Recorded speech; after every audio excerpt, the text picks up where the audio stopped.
नमस्कार साथियों, आप सभी का आपके अपने channel maths by Bhavesh sir पर स्वागत अभिनंदन। पिछली क्लास के अंदर हम लोगों ने कुछ प्रश्न लाभ हानि से रिलेटेड किए थे और इस क्लास के अंदर भी उसी लाभ हानि को आगे बढ़ाते हुए कुछ प्रश्न हम लोग यहाँ पर डिस्कस करने वाले हैं। तो मैं उम्मीद करता हूँ कि आपने पिछली क्लास के अंदर जो प्रश्न डिस्कस हुए थे उस प्रकार के प्रश्न है ना 2 से 5 प्रश्न 10 प्रश्न आपने एज अ होमवर्क भी अपने स्तर पर करने का प्रयास किया होगा। और अगर इन केस आपको लगता है कि भाई कहीं कोई दिक्कत हो रही है या कुछ और प्रश्न जो है ना इस प्रकार के भी हमको करवाने चाहिए, तो आप जो है इनबॉक्स के अंदर कमेंट कर सकते हैं, है ना, उन प्रश्नों को लिख करके डाल सकते हैं और किसी कक्षा के अंदर जो है उन प्रश्नों को भी लेने का प्रयास किया जाएगा। तो चलिए सर, बात करते हैं हम अपने channel maths by Bhavesh sir पर आज की इस क्लास के अंदर होने वाले जो लाभ हानि के प्रश्न हैं उसमें से कुछ प्रश्न, है ना। ये सारे के सारे प्रश्न जैसे कि मैंने आपसे बात की थी कि भाई किसी राज्य के कंपटीशन एग्जाम्स की बात नहीं है, किसी पर्टिकुलर कंपटीशन एग्जाम्स की बात नहीं है। यानी सभी राज्यों के अंदर अलग अलग परीक्षाओं के अंदर जैसे प्रश्न पूछे गए हैं या पूछे जा सकते हैं उस प्रकार के टॉप एमसीक्यूज के रूप में कुछ प्रश्नों का सिलेक्शन करते हुए इस क्लास के अंदर हम लोग इसको हल कर रहे हैं। तो चलिए, पहला प्रश्न हमारा प्रश्न है, एक व्यापारी ने कुछ शक्कर खरीदी, उसने इसका 3/7 भाग 10% हानि पर बेच दिया। पूरे सौदे में 20% लाभ कमाने के लिए बताओ उसे शेष शक्कर कितने प्रतिशत लाभ पर बेचनी होगी।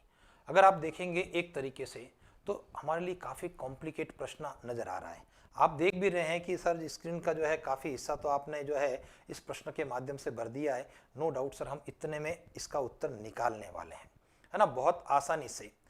देखिए सर, कुछ भी नहीं करना है आपको, जो प्रश्न कहता है उसको प्रोसीड करना है। जो प्रश्न कहता है जितने प्रतिशत लाभ जितने प्रतिशत हानि की वो कहां अप्लाई हो रही है, केवल उस चीज को आपको सोचना है। अगर आपने सोच लिया, प्रश्न का एनालिसिस कर दिया, तो हम अपने प्रश्न का उत्तर देने की स्थिति में रहेंगे, है ना। कुछ पुराने विद्यार्थी के नाम भी आ रहे हैं जो पहले से ही, है ना, जुड़े रहते हैं। तो चलिए, बहुत बढ़िया सर, जुड़े रहें आप, है ना। इस चैनल को आप सब्सक्राइब करें, अपने दोस्तों को भी आप शेयर करें, ठीक है, और उनको भी निवेदन करें कि आप भी जो है इसका उपयोग कर सकते हैं और आपके लिए निश्चित रूप से ये जो है चैनल उपयोगी सिद्ध होगा। चलिए, तो हम जो बात करने वाले हैं सर, जब भी इस प्रकार का प्रश्न होता है हमारे प्रश्न के अंदर सारा का सारा की फैक्टर 3/7 भाग है, इसको ध्यान देना, है ना। जो 3/7 भाग यानी जो डिवीजन में लिखा गया है वो 7 है। तो मैं ऐसा सोचता हूं कि मेरे पास में जो शक्कर थी वो मैंने 700 रुपए की परचेज की थी, ऐसा। वापस ध्यान दीजिए, 3/7, वाप गौर करना, अगर 4/11 की बात होती तो हर में 11 होने के कारण मुझे 11 का 1100 मानना होता। बात समझ में आ गई ना। अगर मान लिया कहीं 3/8 की स्थिति होती तो हर के अंक 8 के आधार पर हम कुल सौदा 800 रुपए का मान लेते। हम ऐसा सोच लेते कि भाई 800 रुपए की 800 किलो शक्कर, है ना, ऐसा सोच लिया। 1 रुपए की 1 किलो शक्कर है तो 8 के अनुसार 8 की 800 है, 11 के अनुसार 1100 है। और फिलहाल इस प्रश्न की अगर बात करता हूं तो वापस ध्यान देना, हमारा जो की फैक्टर है, इस फ्रैक्शन वाला जो पार्ट है 3/7, उसके आधार पर हर का अंक 7 है और 7 का 100 से गुणा करते हुए हमने 700 रुपए का पूरा सौदा मान लिया, ठीक है। अब देखो इस सौदे में क्या हुआ, सौदे के 2 हिस्से हुए। एक 10% हानि पर माल का बेच दिया जाना और एक शेष शक्कर को कितने % लाभ पर बेचना। इन 2 स्थितियां हो गई, यानी कुछ हिस्सा आपका बिक चुका है शक्कर का और कुछ हिस्सा पड़ा है। तो मैं यहां पर इसके 2 हिस्से कहता हूं। एक हो गया सर बिका, है ना, कि जो हमने सेल आउट कर दिया, और एक हिस्सा जो है हमारा शेष रहा या बचा, ठीक है सर। चलिए सर, तो यहां पर बचा शब्द के स्थान पर मैं शेष शब्द लिख देता हूं कि ये शेष हिस्सा रहा और जो बेच दिया। अब देखिए, आप प्रश्न के अंदर पढ़ेंगे तो आपके दिमाग में क्या चीज आ रही है सर, कि हमारे दिमाग में आ रहा है कि जो बेच दिया है उस पर क्या हो रही है, 10% की हानि हो रही है। इसको ध्यान देना, जो बिक चुका है हानि उस पर है और बिक चुका है। अच्छा, इसको भी थोड़ा ध्यान करें कि ये जो ऊपर वाला अंक है 3, ये 3 का मतलब 300 रुपए का माल बिक चुका है और 700 में से 300 घटाने पर 400 रुपए का माल शेष बचा है। तो सबसे पहले 3/7 का रोल आपके दिमाग में आया होगा। 7 के अनुसार 700, अंश का अंक 3 के अनुसार 300 का माल बिक गया और पीछे जो बचा है ना, 400 रुपए का माल अभी पड़ा है। कोई कंफ्यूजन है सर? चलिए आगे बढ़ता हूं मैं। हमारा जो पहला प्रतिशत आपको दिया है वो 10% हानि का दिया है, और किस पर दिया है? जो माल बेच दिया उस पर दिया है। तो जो माल बेचा है वो 300 रुपए का माल है, इसको ध्यान देना। तो यहां पर हानि हो रही है सर, जो बिका माल उस पर हानि 10% है। तो मुझे बताइए 300 का 10% करने पर हमारी स्थिति क्या रहेगी सर? 300 का 10% 30 रुपया, यानी कि जो माल आपने बेचा उस पर 30 रुपए का नुकसान आपको हो चुका है। ये सबसे पहली चीज आ गई। 1% और दिया है आपको, क्या है प्रतिशत? 20% का लाभ है। अब मुझे तो ये लाभ किस पर है सर? ये लाभ है पूरे सौदे में, इसका विशेष रूप से ध्यान देना। और जब पूरे सौदे में 20% के लाभ की बात हो रही तो पूरा सौदा कितने का है? पूरा सौदा 700 रुपए का है, 300 का है, 400 का है। तो पता लगा पूरा सौदा तो 700 रुपए का है। तो पूरे सौदे में 20% का लाभ। और बताइए 700 का मुझे 20% लेना है, और जब 700 का 20% लेंगे तो 2 जीरो कट गए, और 20 का 7 से गुना क्या हो गया? 140 रुपए, ये लाभ हो गया। कोई कंफ्यूजन है सर? यहां तक है ना? जल्दी से एक बार दोहरा देते हैं। 3/7 के अनुसार 700 का सौदा लिया, 3 के अनुसार 300 रुपए का सौदा बिक गया, और 400 का माल अभी भी आपके पास गोदाम में स्टॉक में पड़ा है। जो माल बिका है 300 रुपए का, उस पर 10% की हानि हुई, तो 300 का 10% 30 रुपए का नुकसान हो चुका है। लेकिन आपने टारगेट क्या बनाया था? मेरा टारगेट था कि भी 700 पर 20% यानी 140 रुपए का लाभ होना है। ठीक है, अब मुझे बताइए, आप अपने टारगेट को अचीव करना चाहते हैं, आप चाहते हैं मुझे 140 रुपए का लाभ हो, लेकिन हुआ क्या? अभी लाभ तो दूर की बात है, अभी हमारे पास 30 रुपए की हानि हो गई है सर। इसको थोड़ा सा ध्यान देना। यानी लाभ तो होगा जब होगा, लेकिन जो सौदा बेचा गया उस पर 30 का नुकसान हम लोग कर चुके हैं। लेकिन अब मुझे बताइए कि अब आपको करना क्या है? जब मुझे इस टारगेट को अचीव करना है तो मुझे बेसिकली जो 30 रुपए का नुकसान हुआ, उस 30 रुपए के नुकसान की भरपाई करनी है, उसको मुझे पहले कमाना है, ताकि हम no profit no loss level पर आ जाए। और उसके बाद हम क्या करेंगे? उसके बाद हम जो टारगेट सेट किया है हमने, जो सोचा है, 140 रुपए भी कमाएंगे। इसका मतलब मुझे कुल कितने रुपए कमाने होंगे उस टारगेट के लिए? पता लगा 170 रुपए कमाने होंगे।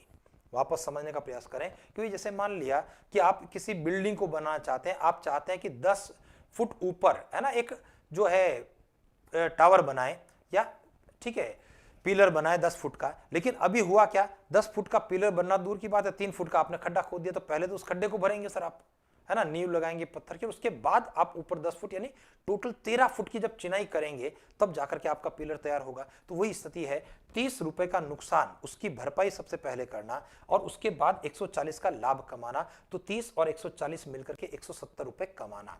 अभी कमाओगे किस पर? जो आपके पास में सौदा शेष है, आप उसके ऊपर कमाने वाले हैं। तो ये 400 रुपए पर आपकी कमाई होने वाली है, गुणा 100। ठीक है सर? तो चलिए इस कैलकुलेशन को करना है। 2 जीरो से आपका 2 जीरो कट गया, और यहां पर अभी एक कैलकुलेशन और करते हैं। 2 के पहाड़े से इसको काट लिया 2 बार, यहां पर कैंसिल कर दिया 85 बार, है ना। 2 8 16, 1 2 5 10, 85 में 2 का भाग गया, 42.5% लाभ। ठीक है, 85 में 2 का भाग देखें, 2 चौक 8, 2 दूना 4 और दशमलव में 5, तो 42.5%। हमारे प्रश्न का उत्तर क्या हो गया? ऑप्शन नंबर सी हो गया। बहुत प्यारा सा प्रश्न है सर। जब आप देखेंगे तो कई बार परीक्षाओं में ऐसा प्रश्न मिलेगा, हल्की फुल्की सी लैंग्वेज चेंज होगी, कहीं गेहूं लिखा होगा, कहीं शक्कर लिखा होगा, ठीक है ना। और जो यहाँ 3/7 ये फ्रैक्शनल पार्ट आपका, इसकी जगह कोई नए नए आंकड़े जरूर होंगे सर, लेकिन आपका प्रश्न जो है उसी क्रम के अंदर इसी प्रकार से आपको करना होगा। ठीक है, एक और विशेष निवेदन आपको इस प्रश्न के साथ में मैं करना चाहता हूं। कई बार ऐसा क्या होता है कि एक व्यापारी ने कुछ शक्कर खरीदी, कुछ शक्कर के स्थान पर यहां पर कर देता है कि 90,000 रुपए की शक्कर खरीदी, है ना। तो उससे आपको प्रभावित नहीं होना है सर। इस 90,000 रुपए का कोई रोल इस प्रश्न के लिए नहीं होना है, ठीक है ना। हमारा सारा का सारा प्रश्न जो है फ्रैक्शनल पार्ट है, उसी के ऊपर सॉल्व किया जाएगा। चलो अगला प्रश्न देखते हैं। हमारा प्रश्न है, एक वस्तु को 144 रुपए में बेचने पर उतने ही प्रतिशत का लाभ होता है जितना वस्तु का क्रय मूल्य है। वस्तु का क्रय मूल्य कितना है भाई? 144 रुपए में आप बेचने की बात कर रहे हैं, सेल करने की बात कर रहे हैं, और प्रश्न ही कह रहा है कि the profit percent is equal to the cost price of article, यानी उतना ही लाभ का प्रतिशत है जितना क्रय मूल्य है। अब ध्यान देना, भाई गणित वर्ग के विद्यार्थी हैं, है ना, उन्होंने इस प्रश्न को हल किया होगा। मैं पहले उसकी बात कर रहा हूं, लेकिन वो करने के बाद में मैं उसको यहां से स्क्रीन से हटा दूंगा सर, ठीक है ना, क्योंकि उसकी मुझे आवश्यकता नहीं है। केवल और केवल कुछ विद्यार्थियों के लिए हम लोग इसकी बात कर रहे हैं, ठीक है। हम लोग जब किताबों को देखते हैं तो वहां पर वस्तु का क्रय मूल्य हमें क्या मानना होता है, क्रय मूल्य x मानना होता है। तो लाभ उतना ही है, यानी लाभ है x का x प्रतिशत है, जो कि क्या हो रहा है, x स्क्वायर बटा 100 के बराबर हो रहा है। उसके बाद में भाई हमारे लाभ का फॉर्मूला क्या होता है, लाभ का फॉर्मूला होता है विक्रय मूल्य माइनस क्रय मूल्य होता है। लाभ है हमारा x स्क्वायर बटा 100, विक्रय मूल्य है आपका 144 रुपए, क्योंकि प्रश्न ने कहा 144 रुपए में बेचना, और क्रय मूल्य हमारे द्वारा माना गया था x। जब 100 का आप वज्र गुणा करते हैं तो हमारी पोजीशन बनती है x स्क्वायर बराबर 14,400 माइनस 100x, और उसके बाद जब पक्षांतर करते हैं तो x square plus 100x minus 14,400 बराबर 0 होता है। तो ये क्यों किया मैंने, ये उस लिए किया ताकि आपके दिमाग में चीज सेट हो कि भाई क्या हम बगैर समीकरण कर सकते हैं क्या, या क्या हम इस प्रश्न को ऑप्शन के माध्यम से कर सकते हैं क्या। मैंने पहले भी आपसे निवेदन किया था, एकमात्र विषय गणित विषय ऐसा है जिसके ऑप्शन आपकी हेल्प करने के लिए तैयार हैं। कहीं पर भी आप अटके हैं तो निश्चित रूप से, क्योंकि जिस परीक्षा की आप बात करने वाले हैं, मोटे तौर पर आज जितनी भी परीक्षाएं हैं वो सारी की सारी ऑब्जेक्टिव टाइप है ना, MCQ, जिसमें 4 आपके पास में ऑप्शन है, तो आप उसका यूज कर सकते हैं और केवल ऐसा काम ये गणित विषय के अंदर आप कर सकते हैं। तो चलिए सर, तो जब क्रय मूल्य माना, लाभ x स्क्वायर बटा 100 हुआ, लाभ का फॉर्मूला लगाया, और ऐसा करने के बाद मेरे पास में एक इक्वेशन बनती है सर, है ना, इस प्रकार से। और ये जब इक्वेशन आपकी बनी तो आपके जानकारी में होगी कि ये द्विघात समीकरण है, इसके गुणनखंड कर सकते हैं, और गुणनखंड नहीं करें तो Shridharacharya formula minus B plus minus root में B square minus 4ac upon 2a के माध्यम से इसका मान ज्ञात कर सकते हैं। समझ गए ना। लेकिन या तो अब आप इसको गुणनखंड करना आना चाहिए, और या फिर आपको श्री धराचार्य फॉर्मूला यूज करना आना चाहिए। उसके बाद भी x के 2 अलग अलग मान आएंगे, उसमें से एक मान जो है आपके प्रश्न का उत्तर होगा, क्योंकि क्वाड्रेटिक इक्वेशन है, तो हम इस रास्ते पर नहीं जाना चाहते हैं, ठीक है ना। चलिए, तो हम क्या करने वाले हैं सर, अगर जब ये रास्ता नहीं जाएंगे तो ऑप्शन को ट्राई करने की बात मैं करता हूं। देखिए, ऑप्शन को ट्राई करने का मतलब क्या है कि आपका प्रश्न कह रहा है वस्तु का क्रय मूल्य कितना है, और मान लिया पहले प्रश्न में क्रय मूल्य कितना है सर, 60।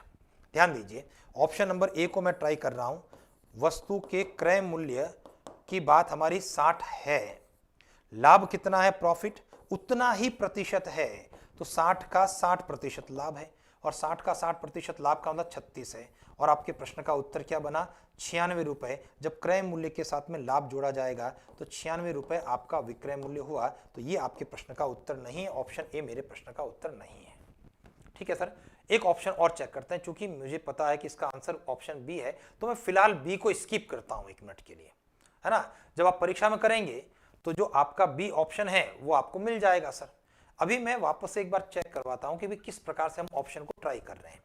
देखिए, यहां पर 70 रुपए का आर्टिकल है, 70 रुपए की वस्तु है, लाभ उतना ही प्रतिशत होने का मतलब क्या, अगर 40 रुपए की वस्तु है तो लाभ भी 40% है, 50 रुपए की वस्तु है तो लाभ भी 50% है, और अगर वस्तु 70 रुपए की है तो लाभ भी 70% है। 70 का 70%, 2 9 का गुणा 100 का भाग 2, दिखने वाले 0 कट गए, 7 और 7 का गुणा 49 हो गया, जोड़ने पर 119 रुपए। तो ये भी मेरे प्रश्न का उत्तर नहीं है सर, है ना। चलिए, अब मैं बात कर लेता हूं, ऑप्शन नंबर बी को ट्राई करते हैं, क्योंकि यही उत्तर है। तो अब तीसरा और अंतिम प्रयास करना चाहते हैं, भाई या तो ये उत्तर हो जाए, और अगर ये उत्तर भी नहीं है तो फिर वो उत्तर अपना हो जाए, है ना। सी ऑप्शन इसलिए प्रयास किया ताकि हमको पता लगे हमने किया क्या है, ठीक है सर। तो चलिए, अब यहां पर लाभ कितना है, लाभ है 80 का 80%, और 80 का 80% कितना हो गया सर, 64 रुपए लाभ हो गया। कोई कंफ्यूजन है। और 80 का 80% 64, जब आप इसको जोड़ेंगे तो 4 8 और 6 14, यानी 144 रुपए ये वस्तु का क्या हो गया सर, विक्रय मूल्य हो गया। ऑप्शन नंबर बी मेरे प्रश्न का उत्तर है। तो जो प्रश्न आपको लगता है, देखो कहीं पर भी किताब में पढ़ोगे और किताब के साथ में उसका सॉल्यूशन अगर कहीं पर मिलता है, उस किताब में लगभग लगभग होगा, उसको आप देख रहे हैं सॉल्यूशन को, और आपको लगे कि यार सॉल्यूशन थोड़ा सा क्लिष्ट हो रहा है, थोड़ा सा टफ है, कहीं पर जो है क्वाड्रेटिक इक्वेशन की स्थिति बन रही है या गणनाएं जटिल हो रही है, तो क्या उन गणनाओं को आसान किया जा सकता है क्या, और आसान करने का उपाय क्या, ऑप्शन को ट्राई करना। और अधिकांश प्रश्न जो है ऑप्शन के माध्यम से भी हमारे हल हो जाते हैं। ठीक है सर, चलिए सर आगे बढ़ता हूं। अगला प्रश्न है, बहुत प्यारा सा प्रश्न है। एक व्यापारी ने 1 रुपए में 40 संतरों के भाव से कुछ संतरे खरीदे। 1 रुपए में 40 का भाव है और कुछ संतरे उसने खरीदे हैं। 25% लाभ कमाने के लिए उसे 1 रुपए में कितने संतरे बेचने होंगे। ठीक है, अब इस प्रश्न को हल करने से पहले थोड़ी सी बेसिक जानकारी हम लोग बात कर लें। देखिए, जो बेस है आपका लाभ हानि का, वो क्या है, वस्तु का क्रय मूल्य है, क्योंकि सौदे में जो लाभ होता है, हानि होती है, वस्तु के क्रय मूल्य पर आधारित होती है। तो इसलिए हम लोग क्रय मूल्य को हमेशा क्या माना करते हैं, यानी जब तक कुछ और नहीं कहा जाए क्रय मूल्य हमेशा हमारा 100 माना जाता है, क्योंकि इस प्रकार के प्रश्नों में हमारा जो बेस है वस्तु का क्रय मूल्य हुआ करता है। जब मैंने जो लैंग्वेज काम में ली है, मैं फिर रिपीट कर रहा हूं, जब तक कुछ और न कहा जाए। कुछ और न कहा जाए का मतलब क्या, अगर मान लिया प्रश्न ने कह दिया कि भाई एक व्यापारी जो है विक्रय मूल्य पर 30% का लाभ कमाता है, जब लैंग्वेज क्या हो गई, विक्रय मूल्य पर 30% लाभ, तो नो डाउट सर, अगर लाभ की बात होती है तो क्रय मूल्य पर ही हुआ करता है। 100 रुपया क्रय मूल्य है और लाभ 30 रुपया वहां पर होगा। लेकिन चूंकि मेरे इस प्रश्न ने क्या कह दिया, विक्रय मूल्य को बेस बनाते हुए उस विक्रय मूल्य पर 30% का लाभ अगर कह दिया, तो उस स्थिति में मुझे, चूंकि बेस विक्रय मूल्य है इस लैंग्वेज के अनुसार, इसके कारण विक्रय मूल्य को 100 मानना पड़ेगा। अदरवाइज मोटे तौर पर 90% प्रश्न ऐसे होंगे जिसके अंदर बेस आपका क्रय मूल्य ही होगा। ठीक है, जिसके अंदर क्रय मूल्य को आपको 100 मानना होता है। पहली चीज तो यह है। अब नंबर दूसरी बात, अगर क्रय मूल्य हमने 100 माना तो फिर विक्रय मूल्य क्या है, तो विक्रय मूल्य कभी भी 100 नहीं होगा सर। विक्रय मूल्य 100 में जो लाभ होगा उसका प्रतिशत जोड़ करके, या फिर 100 में से हानि का प्रतिशत घटा करके मुझे विक्रय मूल्य लिखना होगा। समझ गए ना। जैसे उदाहरण के लिए मैं कहता हूं 10% का लाभ है। ठीक है, तो अगर प्रॉफिट 10% है तो बताइए विक्रय मूल्य सेलिंग प्राइस कितना है, 110% है। बात क्लियर हो गई। और जब हमारे पास में, अगर मान लेता हूं कि मैं लॉस, हानि अगर मेरे पास में 15% है तो हानि हमेशा घटेगी सर, और उस घटने के बाद विक्रय मूल्य 100 में से 15 घटेगा तो कितना आएगा, 85% हो जाएगा। कहीं कोई कंफ्यूजन है क्या? तो ये थोड़ा सा बेसिक चीज हमारे दिमाग में होनी चाहिए, नंबर 1। ठीक है, नंबर दूसरी बात, प्रश्न क्या कहता है, व्यापारी ने 1 रुपए में 40 संतरों के भाव से संतरे खरीदे हैं सर। ठीक है ना। और जब 1 रुपए में 40 संतरों के भाव से बात करते हैं, तब मुझे बताइए सर कि वस्तु का क्रय मूल्य, संतरे का क्रय मूल्य, क्योंकि खरीदने की बात कर रहा है। ठीक है, और खरीदेगा तो क्रय मूल्य की बात होगी, बेचेगा तो वो विक्रय मूल्य की बात होगी। अब 1 रुपए में 40 संतरे, अब उसका क्रय मूल्य क्या है। चलिए सर, अब मैं सीधे सिंपल सी बात करता हूं कि मेरे जेब में 100 रुपए है, और जब मैं मार्केट में कल गया था स्टेशनरी वाले की दुकान पर, मैंने ये पेन है ना खरीदना था मुझे, मैंने अपनी जेब से उसको 100 रुपए दिए, सामने वाले दुकानदार ने मुझे 4 पेन दे दिए। देखिए मैं क्या कह रहा हूं, मैंने उसको 100 रुपए दिए और सामने वाले ने क्या किया, मुझे 4 पेन निकाल करके दे दिए। तो इसका मतलब मुझे बताइए एक पेन का मूल्य कितना हुआ, तो एक पेन का मूल्य जो हुआ 100 में 4 का भाग देते हुए 25 रुपए हुआ। तो 100 क्या है, 100 रुपया है, और 4 क्या है, 4 संख्या है। तो अब आप अपने दिमाग में ये भी सेट कर लें कि रुपए में जब संख्या का भाग दिया जाएगा तभी मूल्य एक वस्तु का निकल करके आएगा। वापस ध्यान देना, रुपया हमेशा कहाँ रहेगा सर, ऊपर रहेगा, और उसमें किसका भाग दिया जाएगा, वस्तुओं की संख्या का भाग दिया जाएगा। तो एक चीज तो ये थी जो आपके दिमाग में आनी चाहिए थी। और दूसरी चीज है ना, प्रति वस्तु मूल्य, प्रति वस्तु का मूल्य कैसे निकलेगा, रुपए में संख्या का भाग देने पर। रुपया हमेशा अंश में रहना है। ठीक है जी। तो अब चलिए मुझे बताइए, 1 रुपए में 40 संतरे खरीदने की बात कर रहा है, तो हमारा प्रश्न जो है किसकी बात कर रहा है, देखो हम बात कर रहे हैं सर यहाँ पर क्रय मूल्य की, और मैंने कहा रुपया ऊपर रहेगा और संतरे की संख्या नीचे रहेगी 1/40, ये क्रय मूल्य है।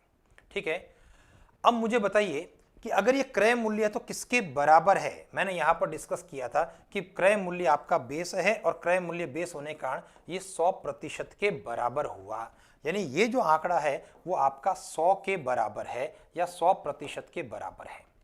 ठीक है, अब क्या करने वाला हूं मैं यहां पर 100 का भाग देने वाला हूं ताकि 1% की बात हो जाए। और मुझे चाहिए क्या, मुझे चाहिए 25% का लाभ मुझे चाहिए। बात समझ में आ गई ना। तो 25% लाभ पर विक्रय मूल्य कितना होगा सर, विक्रय मूल्य 25% लाभ सहित कितना हो जाएगा 125%। ये मुझे कैलकुलेट करना है। तो ये दो चीजें आपके दिमाग में आनी चाहिए। वापस से रिपीट कर रहा हूं, 1 रुपए में 40 संतरे का मतलब है 1/40 एक संतरे का मूल्य। ठीक है, और 25% लाभ का मतलब मुझे विक्रय मूल्य ज्ञात करना है। और 25% लाभ है, जैसा मैंने यहां पर कहा था कि लाभ हमेशा जुड़ेगा, तो जुड़ते हुए 125% की कैलकुलेशन करनी है। तो मेरा प्रश्न ये हुआ, मुझे क्रय मूल्य यानी 100% दे रखा था और मुझे 125% ज्ञात करना है। तो चलिए सर, हमारे प्रश्न का आंसर आ गया सीधा। क्या आंसर आया सर, उसको देखो आप। देखिए 1/40 चूंकि 100 के बराबर है, इसलिए मुझे 100 का भाग देना है। जो जितने परसेंट के बराबर है उसका भाग देना, और जो पूछा जाता है उससे आपको गुणा करना है। तो 125 का मुझे गुणा करना है। चलिए 25 का पहाड़ा 4 बार, 25 का पहाड़ा 5 बार, ठीक है ना, 5 के पहाड़े से 1 बार, 5 के पहाड़े से 8 बार, तो 1/32 आया। और जब 1/32 आया तो ऊपर तो रुपया ही आया और नीचे जो है वो संख्या आ गई, यानी संतरे आ गए।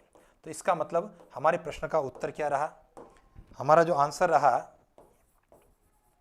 1 रुपए में 32 संतरे। ठीक है सर, अपने प्रश्न का उत्तर ऑप्शन नंबर बी के द्वारा दिया जाएगा। तो मैं समझता हूं बहुत प्यारा सा प्रश्न है और आपके दिमाग में भी आ गया होगा। और जब मैं इस प्रश्न को हल कर रहा था तो हमें से कई विद्यार्थियों के कमेंट भी आ रहे थे जो पहले है ना पढ़ चुके हैं विद्यार्थी, उनको लग है ना, उन्होंने जब किया तो काफी बहुत जल्दी से आपके कमेंट जो है मेरे सामने स्क्रॉल होकर के आ रहे थे। और जब आपके कमेंट्स मेरे सामने आ रहे थे और आपने बहुत जल्दी कर दिया, इसका तो आपकी प्रैक्टिस कैसी है, अच्छी है, आपने अच्छा सा पढ़ा रहा है। तो बस कीप इट अप, इसको लगातार बनाए रखें, लगातार अभ्यास करते रहें। और मुश्किल से सर ये 20 सेकंड का आपका प्रश्न है, इससे ज्यादा का प्रश्न नहीं है। जैसे ही प्रश्न आप परीक्षा में पढ़ते हैं सर, ध्यान देना परीक्षा के पॉइंट ऑफ व्यू से, 1 रुपए में 40 संतरे तुरंत दिमाग में आएगा 1/40। ये क्या है, खरीदने की बात है, 100 के बराबर है इसलिए 100 का भाग आएगा। और मुझे 25% का लाभ चाहिए, क्या करना है 125 का गुणा करना है। और ये कैलकुलेशन आपकी कहती है 1/32, यानी 1 रुपए में 32 संतरे। उतना सही काम है। ठीक है, ये तो समझा रहे हैं, डिटेल के अंदर बात कर रहे हैं, डिस्कशन कर रहे हैं। और ये उनके लिए भी बात कर रहे हैं कि जो बिल्कुल जीरो लेवल से शुरुआत कर रहा है, कि प्रश्न को सोच रहा है, समझ रहा है, पकड़ने का प्रयास कर रहा है। ठीक है ना, तो उनके लिए भी। चलिए आगे बढ़ते हैं। हमारा अगला जो प्रश्न है, एक वस्तु को 92 रुपए में बेचने पर 20% की हानि होती है। 40% लाभ कमाने के लिए वस्तु को कितने में बेचना होगा। और ध्यान दीजिए, है ना, मेरा ये अनुभव रहा है सर, ये जब प्रश्न आ रहा है तो उस प्रश्न के अंदर भी कई बार जो है हम लोग उलझ जाते हैं। ठीक है, तो देखते हैं कौन कौन कर लेता है। जल्दी से आप भी कोशिश करें, मैं भी जो है समझाने का प्रयास करता हूं। भाई यहां पर देखो क्या स्थिति बन रही है, 92 रुपए में बेचने पर, इसका मतलब 92 रुपए क्या है, सेलिंग प्राइस है, क्लियर है। और जब 92 रुपया विक्रय मूल्य है, सेलिंग प्राइस है, और जैसे कि अभी पिछले प्रश्न में हमारी बातचीत हो रही थी कि विक्रय मूल्य कभी भी 100% नहीं होता है, क्रय मूल्य हमेशा 100 होता है। फिर विक्रय मूल्य क्या है, विक्रय मूल्य लाभ होने पर 100 में लाभ का प्रतिशत जुड़ते हुए, हानि होने पर 100 में से हानि का प्रतिशत घटाते हुए विक्रय मूल्य बनता है। मैं फिर से रिपीट करता हूं, 20% लाभ होने पर विक्रय मूल्य 120% होगा, 10% हानि होने पर विक्रय मूल्य 90% होगा। ये चीज दिमाग में आ जाए तो अपना प्रश्न हो जाएगा। मुझे बताइए हमारा प्रश्न क्या कहना चाह रहा है, 92 रुपए में बेचने पर, बताइए 92 रुपए क्या है, 92 रुपए विक्रय मूल्य है। और विक्रय मूल्य यहां पर 20% हानि के साथ है, क्योंकि प्रश्न ने कहा बेचने पर 20% क्या हुई, हानि हुई। और अगर 20% की हानि हुई तो ये बेसिकली क्या है सर, 80% है। क्लियर हो गया सर? ठीक। अब चलिए मैं यहां से क्या करने वाला हूं, 92 में, चूंकि ये 92 हमारा 80% के बराबर है, इसलिए 92 में 80 का भाग देता हूं और 100 का गुणा करता हूं। 100 क्या है, 100 का गुणा करने पर यहां हमारे पास क्रय मूल्य निकल करके आने वाला है, क्योंकि क्रय मूल्य 100% है, तो 80% मुझे दिया था और मैंने 100% निकाला है। ठीक है, 80% क्यों, 20% हानि के कारण, 20 घटाने के कारण 80 का भाग 100 का गुणा। चलिए जब इसको हल करते हैं तो हमारी पोजीशन 0 से 0 कट गया, 4 का पहाड़ा 2 बार, 4 का पहाड़ा यहाँ पर 23 बार, 2 के पहाड़े से 10 5 बार, 23 का 5 से गुणा कितना हुआ, 115 रुपए। यानी कि जो वस्तु 92 रुपए में बेची जाती है, जिस पर 20% की हानि होती है, उस वस्तु का क्रय मूल्य कितना है, 115 रुपए। अब मुझे बताइए 115 किसके बराबर है, 115 100% के बराबर है, 100 के बराबर 100 का भाग। और मुझे क्या पूछा गया, मुझे पूछा गया 40% का लाभ, और 40% लाभ पर विक्रय मूल्य कितना है, और जब लाभ 40% का होगा तो मुझे क्या करना होगा, 140 का गुणा करना होगा, क्योंकि ड्यू टू 40% प्रॉफिट, यानी 40% लाभ के साथ वस्तु का विक्रय मूल्य होगा 140%। समझ गए बात को? तो 140 से आपने गुणा कर दिया। और अगर आप चाहें तो परीक्षा में ये दोनों चीजों को एक साथ में आप अप्लाई कर सकते हैं। ठीक है सर? चलिए तो इसको हल करता हूं, 0 से 0 कट गया, 2 के पहाड़े से 5 बार, 2 के पहाड़े से 7 बार, 5 के पहाड़े से 23 बार, और 23 का 7 से गुणा करने पर कितना होगा, 23 का पहाड़ा जब 7 बार बोलेंगे 161। कैलकुलेशन चेक करें, 7 का 3 से गुणा 21 हासिल 2, 7 दूना 14 हासिल का 2 16, 161 रुपए आपका वस्तु का क्या हो गया सर, विक्रय मूल्य हो गया। अभी जैसे मैंने कहा कि आप इन दोनों कॉन्सेप्ट को एक साथ यूज कर सकते हैं। चलिए वो कॉन्सेप्ट को कैसे यूज कर सकते हैं उसको भी यहां पर बात कर लेते हैं। देखिए आपने इस प्रश्न को पढ़ते समय, अभी समझते समय आपके दिमाग में आया 92 रुपए 20% की हानि है, इसका मतलब 92 जो है 80% के बराबर है, और मेरा प्रश्न कह रहा है 40% लाभ, यानी मुझे 140% के आधार पर विक्रय मूल्य की गणना करनी है। ऐसा ही है ना सर? चलिए तो क्या करने वाले हैं, अगर 92 80 के बराबर है, यानी 92 रुपए की बात हो रही है सर, है ना, तब आपके दिमाग में क्या आएगा, एक एक नियम जो यूनिटरी मेथड लगाते हैं, तो बताइए 1 रुपया किसके बराबर है, 1 रुपया 80 बटा 1 मिनट सर, 80% 140% की बात हो रही ना, तो 1% 140% यह करेंगे। तो अगर 92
यूं,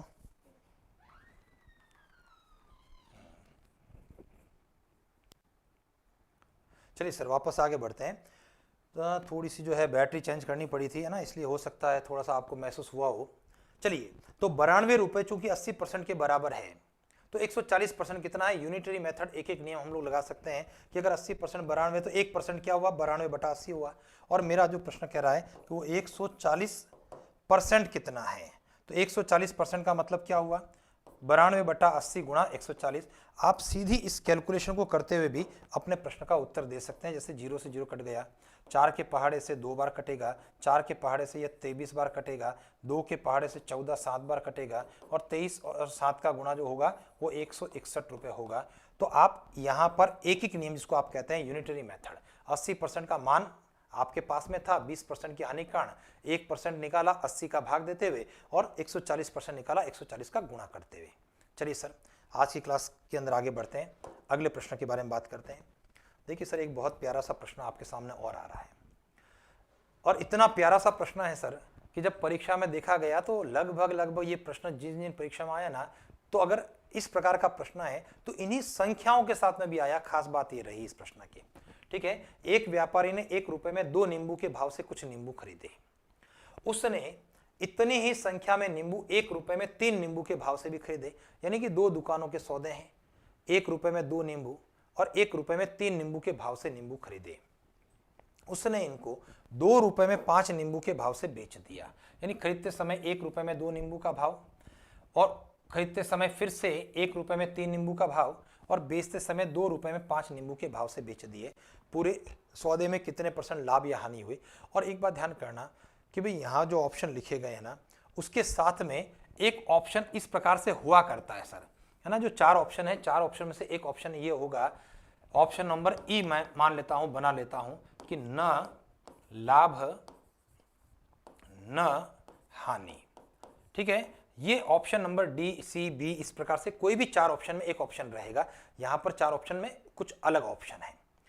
जब इस प्रकार का ऑप्शन रहता है तो सामान्यतः हमारा पहला ध्यान यही जाता है कि अच्छा, 1 रुपए में 2 नींबू का भाव, 1 रुपए में 3 नींबू के भाव से खरीदा, और 2 रुपए में 5 नींबू के भाव से बेचा। इसका मतलब न लाभ हुआ न हानि हुआ, और हम लोग जो है उस ऑप्शन के ऊपर चले जाते हैं सर, और अपना प्रश्न का उत्तर गलत कर जाते हैं। देखिए, यहां जो चीज हो रही है उसको ध्यान देना। यहां एक शब्द आएगा इतनी ही संख्या में, है ना, इस प्रकार की लैंग्वेज रहेगी। हमारा प्रश्न कहेगा कि पहली दुकान से 1 रुपए में 2 के नींबू के भाव से कुछ नींबू खरीदे, दूसरे सौदे में दूसरी दुकान से 1 रुपए में 3 के भाव से भी उतने ही नींबू खरीदे जितने पहली दुकान से खरीदे थे, यानी उतनी ही संख्या में, या इतने ही नींबू, इस प्रकार की लैंग्वेज आपके पास में रहेगी, यानी नींबुओं की संख्या बराबर है। ये आपके दिमाग में आना चाहिए। चलिए सर, अब मैं बात करूंगा इसके लिए सबसे पहला काम, सबसे महत्वपूर्ण काम क्या है? नींबुओं की संख्या का बराबर होना, क्योंकि अभी पहली दुकान से 1 रुपए में 2 नींबू दिख रहे हैं, और 1 रुपए में 3 पर 3 नींबू दिख रहे हैं। तो मैं ऐसा करता हूं कि भाई दोनों दुकानों से बराबर बराबर संख्या में नींबुओं की बात कर लेता हूं। तो चलिए देखते हैं किस प्रकार से बात होगी। देखिए, खरीदने की बात, पहला सौदा है 1 रुपए में 2 नींबू, 1 रुपए में 3 नींबू, ये तो है खरीदने की बात हो रही है, ठीक है ना सर। और यहां पर बेचते समय सौदा है हमारा 2 रुपए में 5 नींबू का, ठीक है। अब मुझे बताइए, जब 1 रुपए में 2 नींबू की बात होगी तो इसका मतलब मूल्य क्या होगा सर? 1 रुपए में 2 नींबू का मतलब 1/2 होगा, क्योंकि अभी हमने थोड़ी देर पहले इसी क्लास में डिस्कस किया था, रुपया ऊपर रहेगा, संख्या नीचे रहेगी। और यहाँ पर 1 रुपए में 2 नींबू का मतलब 1/2 से हो गया, 1 रुपए में 3 नींबू का मतलब 1/3 से, और 2 रुपए में 5 का मतलब 2/5 से, रुपया ऊपर संख्या नीचे। लेकिन संख्या को समान करना है, तो संख्या मेरे द्वारा ऐसी मानी जाएगी, है ना, जिससे गणना हमारी आसान हो जाए, जल्दी से कैलकुलेशन हो जाए। मेरी नंबर ऐसा होगा जिसमें 5, 3 और 2 का भाग चला जाए। बात समझ में आ रही है नहीं आ रही है? तो 5 का, 3 का और 2 का भाग चला जाए, ऐसे नंबर की बात करूंगा। तो इनका गुणा ही है बेसिकली, 5 या 15 दूना 30, 15 और 2 का गुणा कितना हो जाएगा सर? तो 30 की संख्या में नींबू खरीदे। अब ध्यान दीजिए, पहली दुकान पर 1 रुपए में 2 के भाव था, 30 नींबू आपने खरीद लिए। दूसरा सौदे में 1 रुपए में 3 नींबू का भाव था, और 30 नींबू आपने खरीद लिए। और घर आकर के अपनी दुकान पर आपने 2 रुपए में 5 नींबू के भाव से कितने बेचे, ये ध्यान देना सर, अंडरलाइन करना इस चीज को। हमारी गलती जल्दबाजी में, लापरवाही के अंदर क्या होती है, खरीदते समय 30 और बेचते समय भी 30 कर देते हैं, जबकि हकीकत क्या है, बेचते समय डबल हो गया, क्योंकि पहली दुकान से आप 30 नींबू खरीद चुके हैं, दूसरी दुकान का दूसरा सौदा 1 रुपए में 3 के भाव से भी 30 खरीद चुके हैं, तो अब बेचते समय 30 और 30 मिलकर कितने होंगे, 60 होंगे। इसका विशेष रूप से ध्यान देना, हमारी जल्दबाजी में की जाने वाली लापरवाही में 2/5 गुना 30 कर लिया जाता है, तो ये गलत हो जाएगा। ठीक है सर, तो चलिए मैं यहां से क्रय मूल्य की बात करता हूं, ठीक है ना। और ध्यान दीजिए, क्रय मूल्य क्या हुआ, पहली दुकान में 1 रुपए में 2 रुपया ऊपर, संख्या नीचे, नींबुओं की संख्या 30। दूसरी दुकान का सौदा 1 रुपए में 3, 1/3, नींबुओं की संख्या 30। इसको जब जोड़ूंगा तो देखिए हमारे पास में जो है बहुत आसानी से कुछ रिजल्ट्स ऐसे आ रहे हैं जो बहुत अच्छे से कट जाते हैं। जैसे 2 से 30 कट गया हमारा 15 बार, 3 से 30 कट गया हमारा 10 बार, 15 और 10 को जोड़ने पर 25 रुपए, ये वस्तु का कौन सा मूल्य हो गया, कॉस्ट प्राइस हो गया, क्रय मूल्य हो गया। इसके साथ में हम जब बात करेंगे विक्रय मूल्य के बारे में, और विक्रय मूल्य बेचते समय का सौदा, और विशेष ध्यान रखना सर, ये संख्या 30 नहीं रहेगी। 2 रुपए में 5 तो 2/5, और 30 का डबल 60, ये विशेष बात है इस प्रश्न की, जहां पर हम चूक जाते हैं। अब चाहे तो वो जल्दबाजी में, परीक्षा की घबराहट में, लापरवाही में, जो कुछ भी कह सकते हैं, ठीक है ना। तो चलिए 5 के पहाड़े से 60 अगर मैं काटता हूं तो देखिए कितनी बार कटेगा, 12 बार, और 12 का 2 से गुणा क्या हुआ, 24 रुपए। अब आपके दिमाग में आएगा 25 रुपया एक सौदा क्रय मूल्य खरीदने का, और बेचते समय वही नींबू बिक रहे हैं 24 रुपए में, तो 25 में खरीद करके अगर आप 24 में बेचते हो, ठीक है, तो मुझे बताइए क्या होने वाला है सर, तो आपके पास में हानि होने वाली है, ठीक है ना। और हानि कितने की हो रही है, 1 रुपए की हानि हो रही है। किस पर हो रही है हानि, हमेशा वस्तु के क्रय मूल्य पर होगी, 25 पर, और गुणा किससे कर दें, 100 से, और 25 का जब भाग देंगे तो हानि कितनी बनी सर, 4%। ये आपके प्रश्न का आंसर है, ठीक है सर।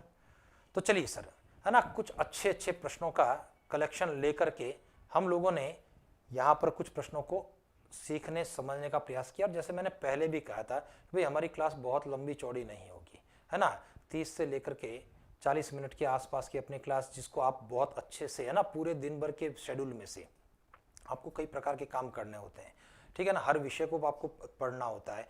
और जब हम लोग ये 30 मिनट की क्लास अटेंड कर रहे हैं तो 30 मिनट आपने अच्छा समझा, हम में से कई साथी हैं, ठीक है ना, जिनकी अच्छी सी प्रैक्टिस है, और अगर आप इसको 1 से 2 बार कर लोगे ना, तो ये जो प्रश्न हमने 30 मिनट की क्लास में बहुत डिटेल से समझने का प्रयास किया है, आप मुश्किल से इन 5 सवालों को 5 मिनट के अंदर हल कर सकते हैं 110% स्थितियों में।